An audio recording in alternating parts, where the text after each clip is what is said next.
башня входит в комплекс сигнально-боевых строений горцев. С его высоты можно заметить еще две башни, правила цепи. Когда наступали враги, с них подавались сигналы. Днем с помощью дыма, ночью огня.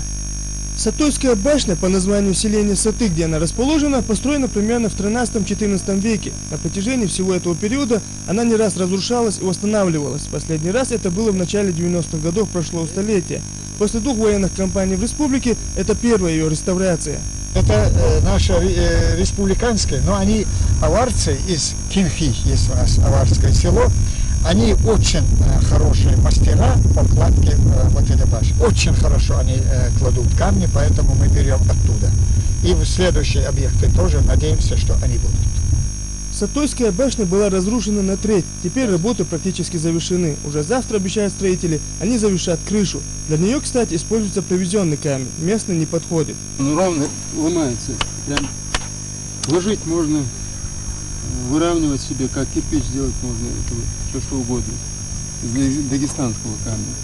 Вот вся особенность этого камня. Ездим туда, привозим.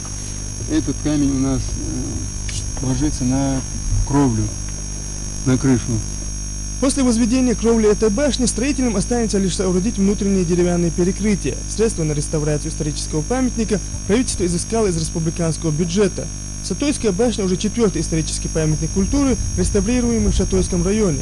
По словам сотрудников заповедника, восстановление башен дело не из легких, и это при том, что используются современные строительные методы и материалы.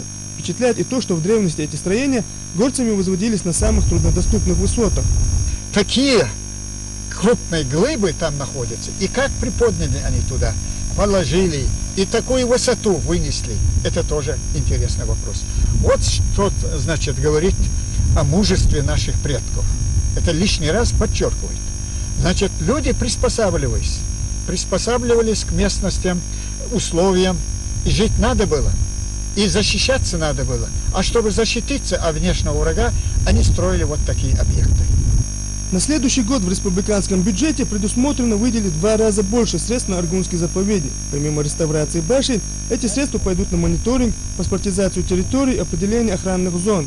Однако больше всего сотрудники заповедника нуждаются в материально-технической базе, с которой реставрация памятников культуры пойдет намного быстрее. Рустам Мугаев, Халид Мавсаев, Ваха Кантаев. Новости.